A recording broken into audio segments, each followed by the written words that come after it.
Hey, everybody, welcome to this episode of Think Business Live. Looking forward to talking with Greg Selkoe, CEO of XSET, XSET.com, trailblazer in modern entrepreneurial ventures, co-founder and CEO of XSET. You lead the company's vision of creating a gaming lifestyle brand and media company that redefines the digital landscape, connecting with the physical world. All right, I love that.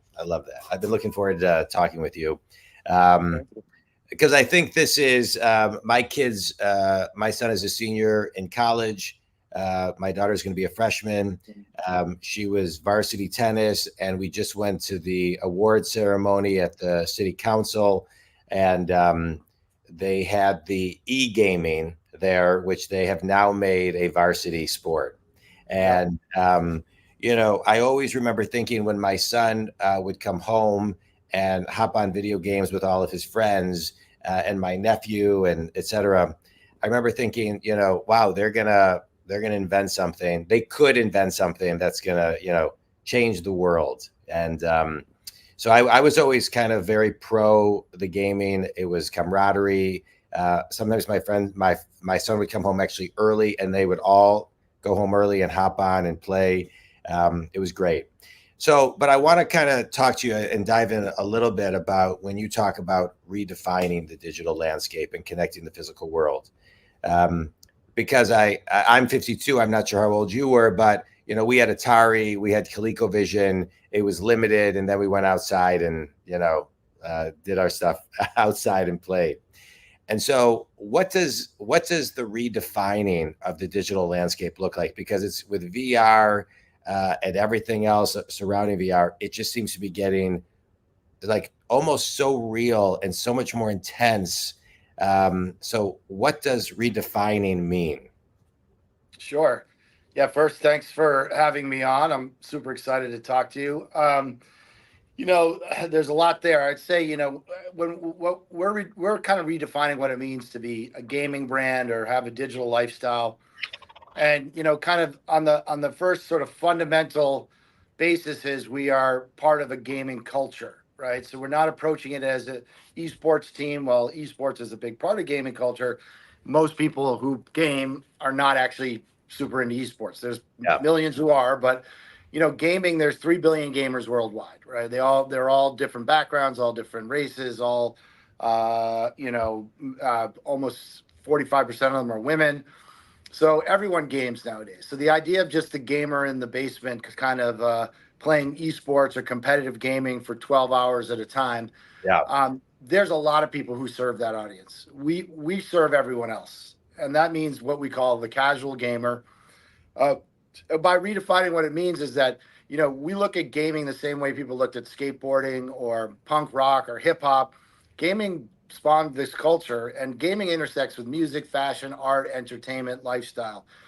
Kids meet friends all over the world. Your son was probably playing with kids down the street, but also probably playing with people in London or Bangkok or Toronto or you name it. Because you can literally and gaming's a social thing now. It's not where someone's playing Atari on their own and there's no connectivity. Almost always you're playing with other people and talking to them in real time. However, I think one of the things you mentioned that's sort of part of our ethos is the idea that, gaming is something that kind of defines part of your life and is an exciting way for you to discover music or fashion trends or meet people or socialize. However, it's not everything, right? And so the folks that we kind of target, which is a large group of folks, we do a lot of stuff offline as well. We have events, we have gaming lounges and nightclubs. We've done stuff with the NFL, with the Red Sox. So we're bringing gaming culture to real life. And I think, as you said, gaming's really becoming incredibly realistic and, there will be movement as part of gaming as it continues to evolve. But right now, there's not a lot of movement and there's not a lot of getting outside. So I think for us, it's like, having a rich lifestyle where you're both gaming, but you're also into sports, you're into music, you're into fashion, you could be into pop art, digital art, anime, cosplay, whatever. And those all have a digital component now. But we want you to also be someone who's active in the real world and kind of brings the same attitude that you bring to your gaming life to your real life. Yeah. So let's talk a little bit more about that, because I think it's fascinating. I love everything that you're talking about. Um, I want to talk about building a brand a little bit, because building a brand is it's really hard. I mean, to get it tight and to get it clean and to get the messaging in sync with your audience. And so, if we were to talk about kind of, how to build a brand, I think one of the very first steps is, knowing your audience, and in this case, maybe not what their pain is, but what their needs are and what they want. And so, kind of just walk me through, if you can, in the Think community, how you kind of went about, because you've got a phenomenal background in growing companies. I may be pronouncing this right, but you're the first president, FaZe Clan. Am I pronouncing that right? FaZe Clan, yeah. Taking it from Close. 0 to 36 million. I mean, your track record is, huge. And so, what are the first steps to building that brand and then getting people to actually connect emotionally to that brand? Yeah, I mean, so my first company was a company called Karmaloop. It still exists. It's 24 years old now. And that's where I perfected a lot of that. It was an e-commerce, or is an e-commerce business. Did over $1 billion in retail sales under my tenure, and we built that business in a very grassroots way. At the time, the only sort of social media was really, well, in the very beginning there was Facebook, and there was Friendster and MySpace, which rest in peace, the two of them. And and then Twitter came up. So you just said that. Yeah. I completely forgot it even existed until you just said that. Yeah. Yeah, it's ancient history, but it was groundbreaking for its time. So, and then eventually, Twitter, and then by the end, IG was there.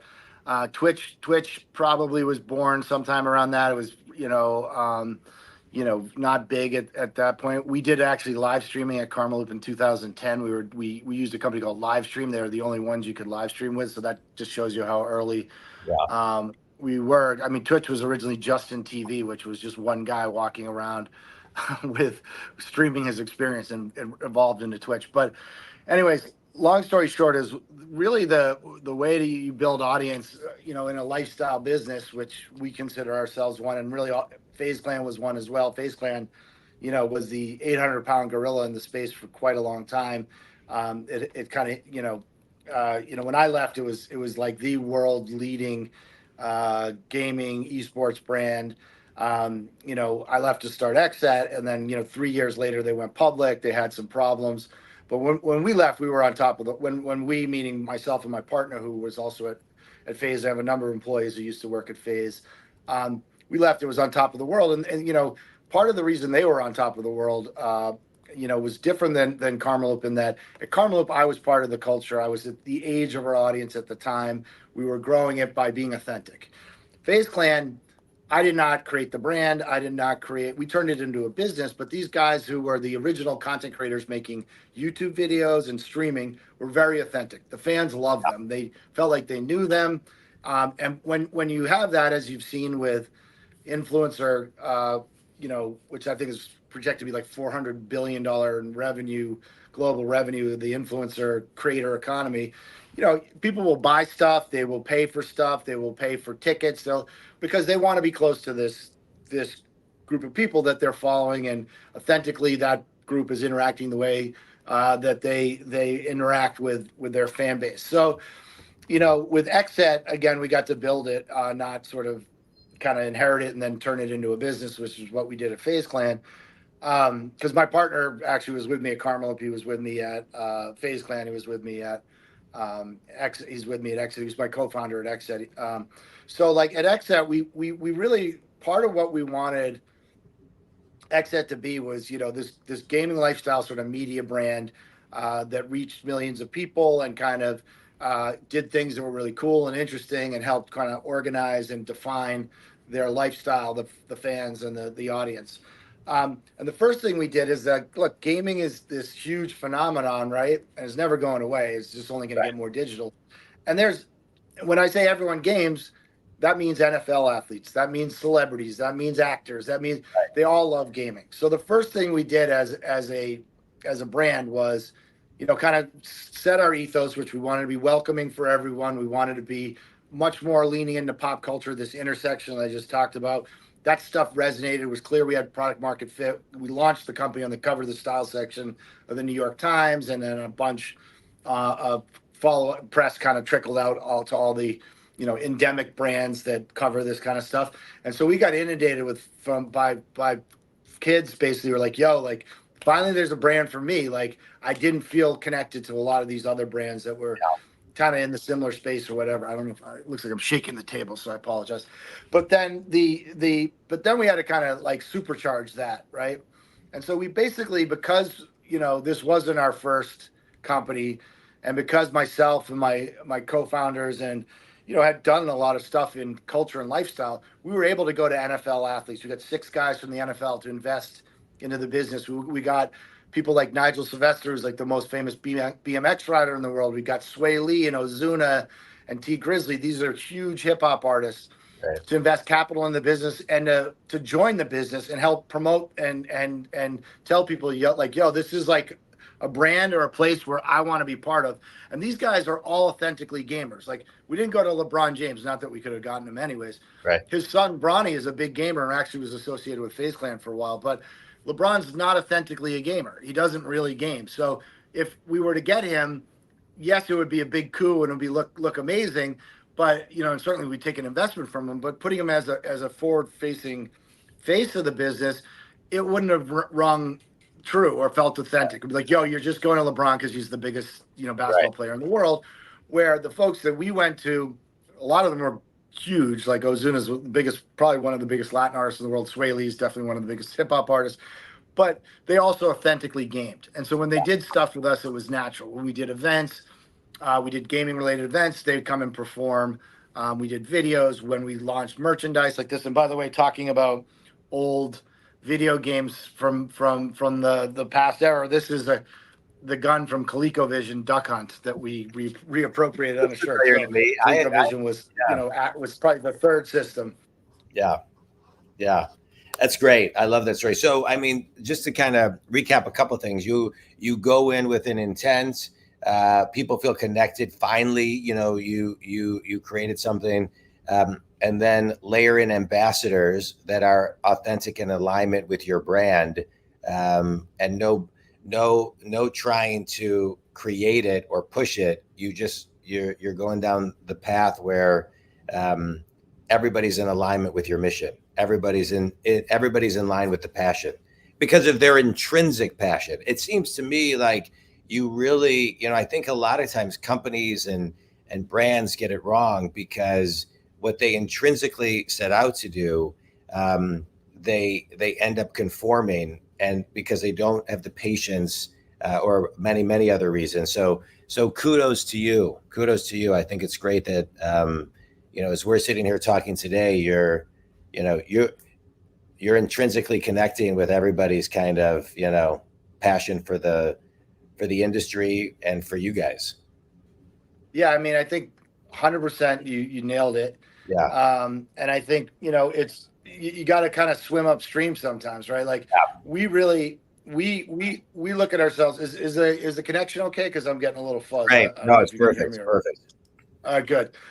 So like we definitely are not. There's no one really like us in the space right now. In that we are much more about this brand and this media company than we are about esports teams or we have one amazing Fortnite team that's great, but really we're about like creating culture, and we're more analogous to a Barstool Sports or a Bleacher Report or an Overtime or even Outside, which is a huge $2 billion company that creates content, sells product, has ambassadors who are mountain climbers and other folks.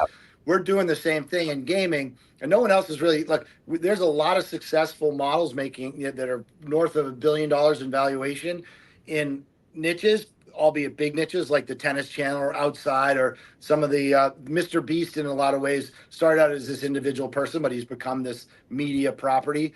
Is much bigger. He's creating chocolate bars. He's creating shows for Netflix. Those are the models that we actually feel close to. But as you said, you got to have like perseverance and sort of, because of one, we've had a lot of doubt that model is going to work. I think a lot of people projected our demise. I mean, we're 4 years old now. Certainly not out of the woods yet. We got a long way to go, because we intend to build this to, you know, north of $1 billion youth media gaming company. Throughout that time, you've got to stay authentic. You can't do things. It's okay to make mistakes. I found that out at Carmel. As long as you're like, yo, we made a mistake, right? When you try to fool your audience and they're like, why did you do this, or why did you work with that? You got to be willing to tell them, like, oh, you guys weren't feeling that? Okay, we get it. Like, not like, yo, we'd like try to sweep it. And I think people respect that, because we're trying to do something that's very hard, which is build a culture, a community around this brand, and reach people through media to tell our stories. Basically, we're telling stories about gaming, about lifestyle, about music, and there's a gaming thread that runs through it, but there's stuff that we're doing that barely touches gaming. Like, we have a cooking show we're developing with one of our talent named Cash Nasty, famous NBA 2K player, but we don't touch on gaming really at all in the actual content that we're putting together, because he's also authentically loves cooking, right? And that came, exactly as you said, from the fact that he loved cooking authentically, and he was making like videos on his YouTube channel about cooking because he liked it. We got like 60 million views across all his cooking content. So we're like, all right, there's something here to do something more. You know, he'll talk about gaming. Gaming will be sort of unsaid that he's a gamer, and that's what makes him famous. But we're looking at it as an extension into culture and lifestyle, and you have to do that with like real passion. Or if it feels like you're like, oh well, I just picked a demographic, there's nothing really there, and we're going to just spin something up that looks like something else and hope people like it, you're not going to be successful ultimately. Even if you have a ton of money, we've been undercapitalized the whole time, and part of the reason we've been able to do so much of this strictly on word of mouth, strictly on these quote unquote ambassadors supporting us, associating the brand with other brands that mean something in this space. Yeah, there's a lot to be said. What you just said, undercapitalized. I'm 52. When I was 23, out of college, I started an internet company with my brother and a buddy, and my dad gave us $5,000 to put in a bank account so we would at least have a balance. We never used it, but we were always undercapitalized. But we had the message, the passion, the everything we needed to do. And I'm not saying this to impress, just to impress upon what you said, that there were a lot of other companies that were well-funded that went out of business, and we grew to over 300 people, 300 clients and 24 people, and ended up selling our companies to the largest internet professional service firm at the time in the world. And again, I'm not saying it to impress, just to impress upon the idea that it was just our grit. It was our grit, and how we kind of always, and here's my question I want to move to is, it was our grit and our complete obsession with being ahead of real time and in real time of the pulse of the market, so we could make adjustments that were like hairline adjustments where other people weren't paying attention. And so to me, I always have thought like, and I see it in, I'm a coach. This is my business, the John Dwasson Experience. I'm a business coach, but I have another business called Launch 3, where it's a platform for life, building your brand and your career, and everything is micro courses, like 1 to 5 minutes, and it's phenomenal. My business partner and I, though, I got to check that out. Yeah, I'm going to tell you more about it. But first of all, that is we talk every single day, and we're always listening and pivoting.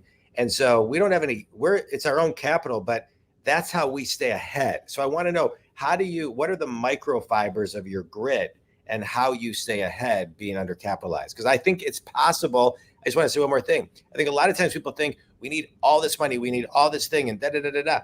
I think go as long as you can without getting money. Go ahead. I'll let you speak now. Yes. Yeah. So first of all, that is impressive. And I think there's a lot of similarities to the story you just told. We've been able to raise money over the last 4 years that most folks wouldn't have been able to raise. I want to be clear. It's not that we're working with nothing. And I think, it's been a very tough time to raise money, particularly in my industry where most of the competitive brands have all failed or really got hit and their valuations dropped a lot because they were esports. And while we're very different, we were always conflated with those guys instead of the guys I mentioned that I want to be conflated with, that I want to comp against. So it was a challenge. But I mean, I think grit is absolutely the grit and perseverance are the absolute requirements of entrepreneurship. So I went through the Y Combinator program out in Silicon Valley. And it's basically like, the most prestigious, what it is, but the most prestigious sort of incubator for entrepreneurs. It's very, very hard to get into. And Airbnb, Uber, I mean, like Google Mail, like everything came out of them. So it's so amazing. And, and one of my cohort leader was Michael Siebold, who became the CEO. He was the founder of Twitch, one of the 4 founders. And so, but one of the things that they teach there, you think that you're going to go in there and they're going to talk about things that are very super sophisticated. They're basically like, listen, this is fucking hard. You're going to have to work your ass off. You can't give up. It's going to be lonely as hell. Everyone's going to doubt you. You're going to get a million doors slammed in your face. And you got to get through it. He said, it's all about the people you have around you and the team, right? They used to say, like, there's 3 reasons you invest in a company: team, team, and team. Yeah. Give me a bad idea and a good team, or give me a great idea and a terrible team, and I'll bet on the bad idea every time because they'll pivot and figure it out. Correct. Right? And so I think the reality is that everyone's got great ideas. This idea that like, oh, I thought of the sticky note. Well, you didn't make it, right? Like, it's simple. It's a piece of paper with some glue on it that basically doesn't leave a mark. But to actually make it and get people to see it, it doesn't happen overnight. This has been 4 years of constantly getting punched in the face, constantly being doubted, and going back and figuring out how to keep moving the ball forward. And now we're in a position where we're going to raise $30 million in a Series B.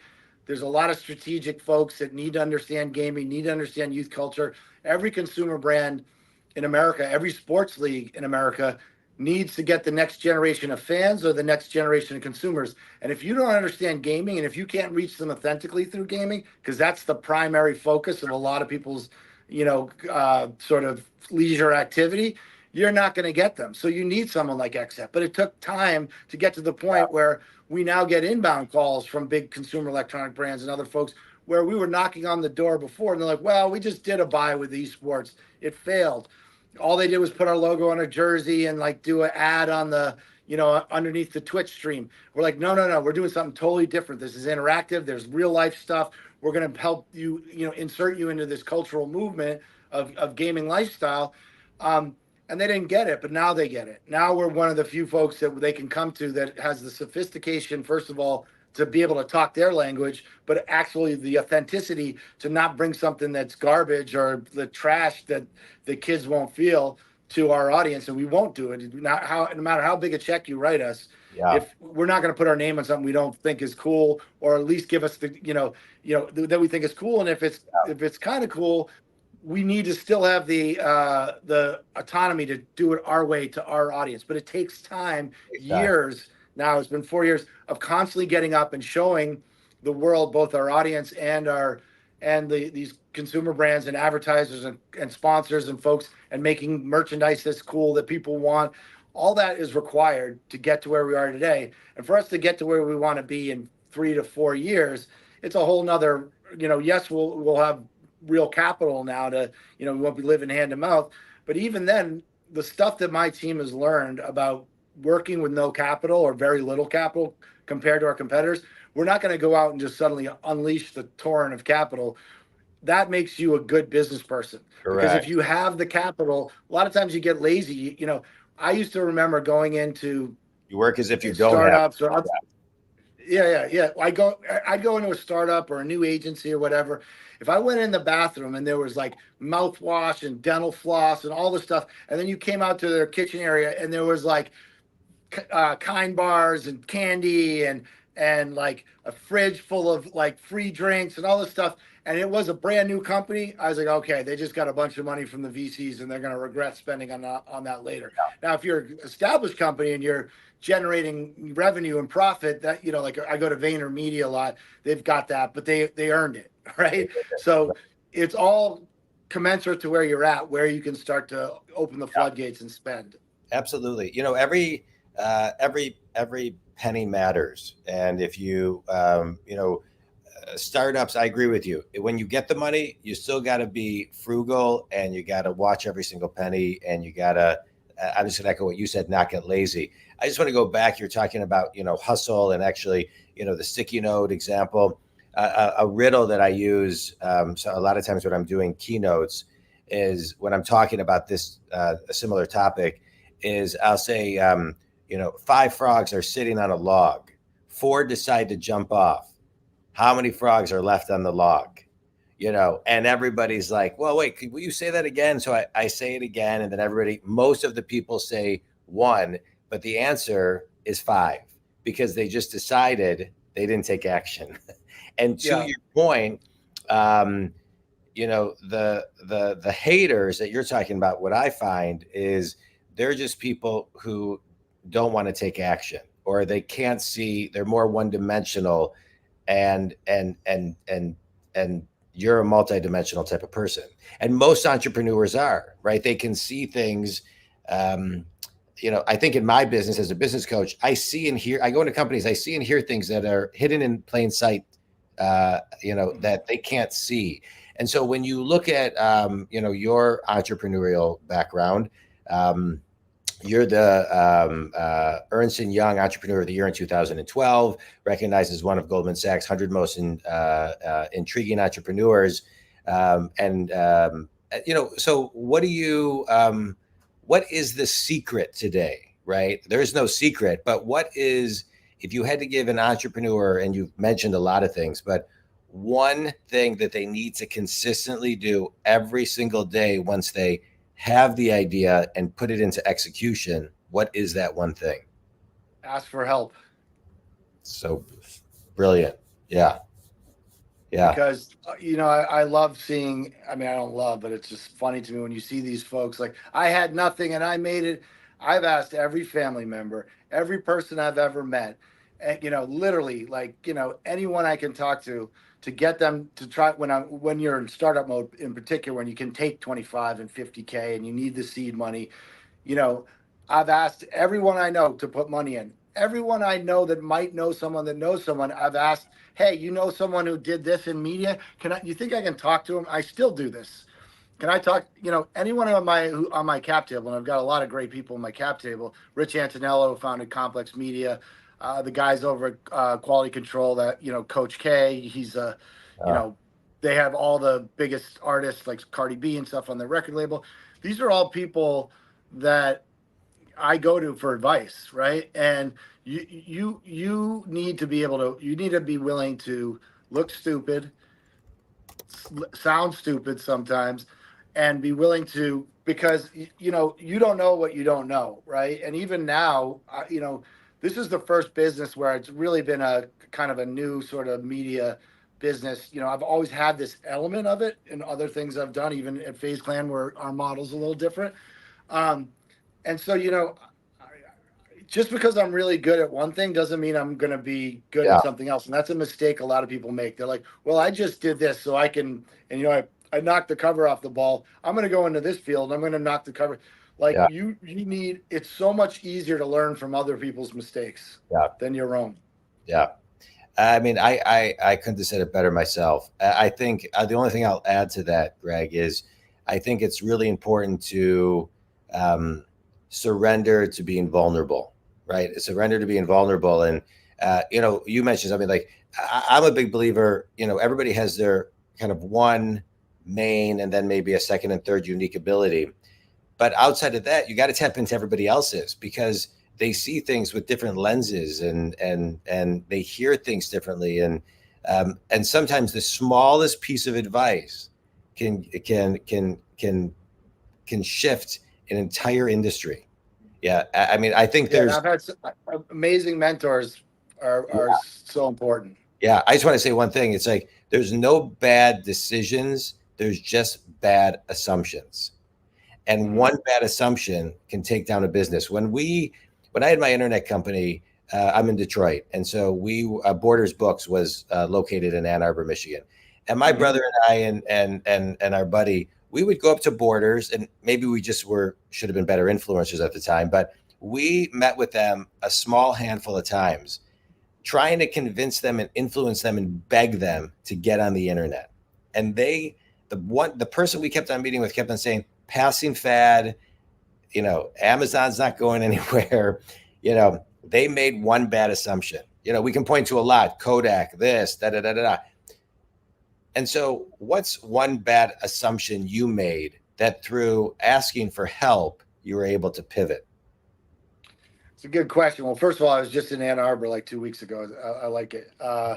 And that the biggest story about that is Xerox, the Palo Alto Research Center. They had Apple, they had Microsoft, they had everything, and they were like, "No, we make Xerox machines." So, and they never took it seriously. So they could have had the personal computer. Yeah. What is a decision that I made that talking to someone I pivoted or realized? I mean, I could talk about a decision that I made that just comes to mind at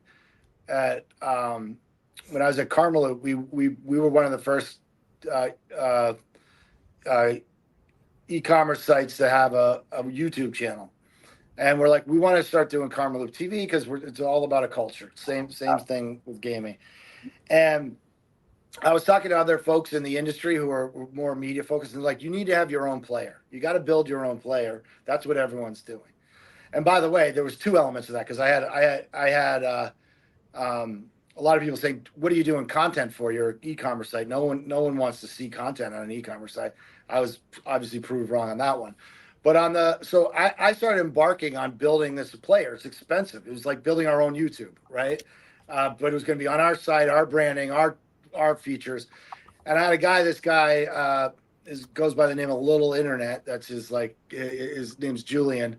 And he's super on top of what was happening in evolution of and he's like, "Dude, YouTube has everything and more we want, and it's free." And I'm like, "Well, but doesn't it look like kind of janky that we're using this YouTube thing when we should be showing that we have our own thing? It's all owned by us." He's like, "Man, I'm telling you." And halfway through, we were spending the money.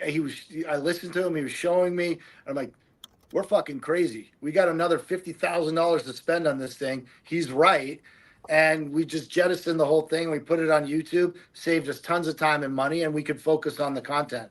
And I didn't see, because everything before that had been owning your own channel, owning your own pipe, cable news, cable TV, broadcast rights. So everyone thought that's how the world was going to continue. But basically where it went was, no, you can get these platforms. They're universal, and it's really about what you put on them, and not about owning the platform or building the platform. Yeah. And that was new at the time. And so listening to him was the smartest thing that I had done.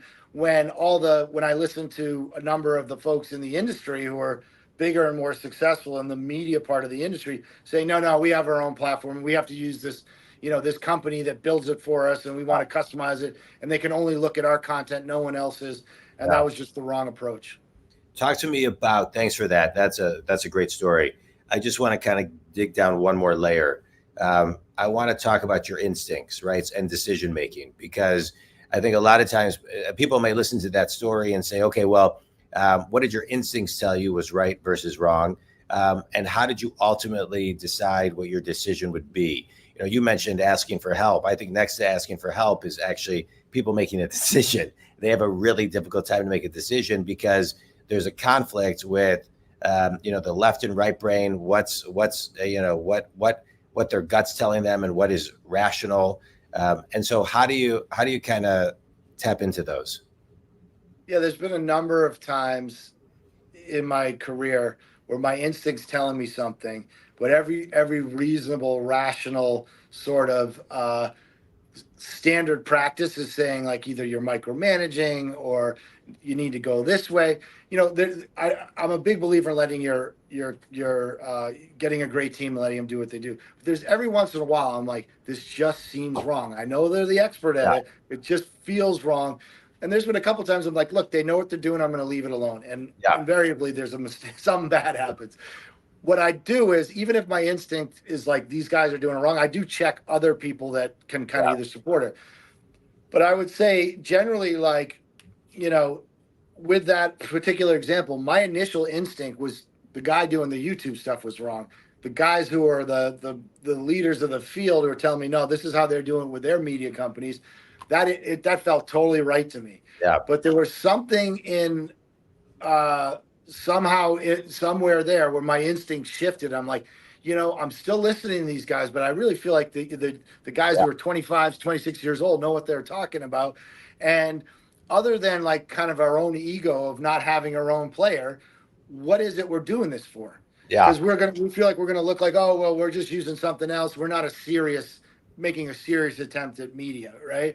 When the reality was the audience we were after didn't look at using YouTube as not a serious. They're growing up with it. They're saying, yeah, all the media is on YouTube. Whether you control it yourself or other places, that doesn't mean it's better. Doesn't mean it's, you know, more professional. Yeah. And so, you know, I generally think if you have an instinct for something, and I've had my instincts be totally fucking wrong too. Like, there's no magic bullet, right? You know, when they tell you in entrepreneurship, well, if you just do this, you know, there's people who have total perseverance, but they're going the wrong direction, and that actually is the end of them. Yeah. So you have to be able to check your perseverance. You need that like fundamental belief in yourself and your abilities and your desire to see something in the future and go get it. But you also have to be all along assuming maybe you're doing something wrong. I get up every day and I'm like, what am I doing wrong today? Yeah. Right. And the same way. You know, but I'm very positive. I don't like it when we're like, what are we doing wrong? And it really sucks. It's like, what are we doing wrong? And let's figure it out. And we're doing a lot of things right. So let's feel good about that at the same time. But it's one thing you talked about where, you know, where Borders didn't see that the whole world was going to go online. I'm trying to think. Someone just told me recently something was a fad that I was like, are you kidding me? AI. Someone told me that, yeah, you know, I'm like, AI may be a fad in the fact that, yes, there's going to be a lot of fallout on these companies that try it and don't have a reason for the AI to exist in that. But there's going to be, AI is just beginning. Oh, you know, someone also told me that electric cars are going to go away completely. And I said, look, the reason why that's not true is the combustion engine has not changed in the last 30 years. It's still, it's maybe improved, but it's the same thing. The batteries, there's still lots of issues with electric cars, but it's going to get more. They're going to continue to iterate. And there's going to be a time where you can have an electric car or hydrogen car. There's going to be something else than the combustion engine. That's for sure. But you know, the only caveat I say is that maybe it's some other technology, but there's going to be another technology. Yeah. But with an electric car, very likely there's going to be a time when you can plug it in for 5 minutes and fill up a battery that's a tenth of the size it is now and go drive across the country where you can actually go further than gas. It's just not there yet. So these ideas, a lot of times it's just, there's going to be a lot of like sort of, if the fundamental thing, let me end with this on this question. The fundamental thing is there's 3 billion people that game. There's going to be 4 billion people that game. Right. They need a lifestyle content hub. They need an XSET. It just didn't exist yet. And even if we don't get it right and the other folks haven't figured out how to make revenue, that's billions of disposable income, billions of people who want to connect around gaming and gaming culture. So if the fundamental belief is there's going to be ways to tap that and provide them value for revenue, that if we stick with it, we still have to pivot. Like for instance, we said we're going to make digital skins as part of our you know, how we do things or how we make revenue. That means everyone said, well, the publishers are never going to work with you. Like they're making billions off of digital skins now, but what the hell do they need you for? And I said, well, we have certain cultural elements we can bring to the table that it's just a long tail effect where they just make more money. Yes, the obvious LeBron James skin is not going to be something we bring to the table because but there's all these other cultural niches that we touch as well that are going to spend in aggregate the same amount as. So now we've finally cracked the code. We've got an 8-figure deal, frankly, likely will be 8 figures to us, with a major publisher, because we kept at it and we kept saying, and we kind of figured, like, let's get in the front door in with a large star that we work with and are part of their entire sort of world that they're part of. But let's get in and start to show them that, hey, we have these other things we can bring to the table, and net everyone just makes more money, right? But like, so if you see the fundamental equations, very easy. Lots of people, lots of money, figure out how to provide them value. No one else doing it. Yeah. Then you just got to stay the course. Now, the idea that the AI or even Web3 is going to go away completely is just not. It's there. The approach has been wrong, but the actual what it provides is massive, and you just got to find that path to that revenue or to that audience or to providing value to that group. Yeah. I love everything you said. When you talk about the path and bringing value and tapping into your instincts and making a decision, it's interesting. I think people have more have a higher level and more of an ability to tap into that than they think. I know, for example, when I'm coaching clients, and I work with solopreneurs to Fortune companies, et cetera, everything in between, all over the globe. One thing that I do with them, that they have a really hard time doing with themselves, is creating a space where they can get to a place based on questions that I'm asking them that they can't get to on themselves, because they can't slow down. They can't find their pause. They can't find their quiet space. So when they actually pay for coaching, they have no choice, and they put themselves, and then I get them into that space. That being said, we can all do it on our own. We can all do it on our own. And I think creating a sacred 5 or 10 or 15 minutes a day to kind of build that muscle is really, really important for people to tap into it. For guys like you, it comes more intuitively. It comes more naturally as part of your work. But to those who are listening, everybody's running so fast. Just find your pause. Find your comma. I think it's really, really important. All right, you ready for? I actually say that to myself every night before I go to bed. That's one of the biggest problems that entrepreneurs have, which is, you have 2 speeds: fast and like insane speed, right? Yeah, right. And like, to me, that's been the hardest part. I've made some serious mistakes, like that cost me millions of dollars by being too sure and too quick. Yeah. At the same time, if you're too slow and you're too, circumspect and rehashing stuff like those frogs on the log, you're also fucked, right? Correct. So you got to know your cadence and your rhythm. Yeah. Sorry, go ahead.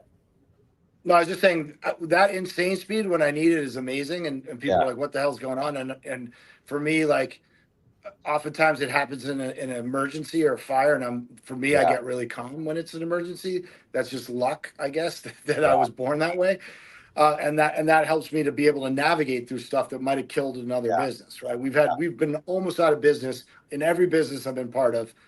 At multiple times, and we kind of figured it out. Right?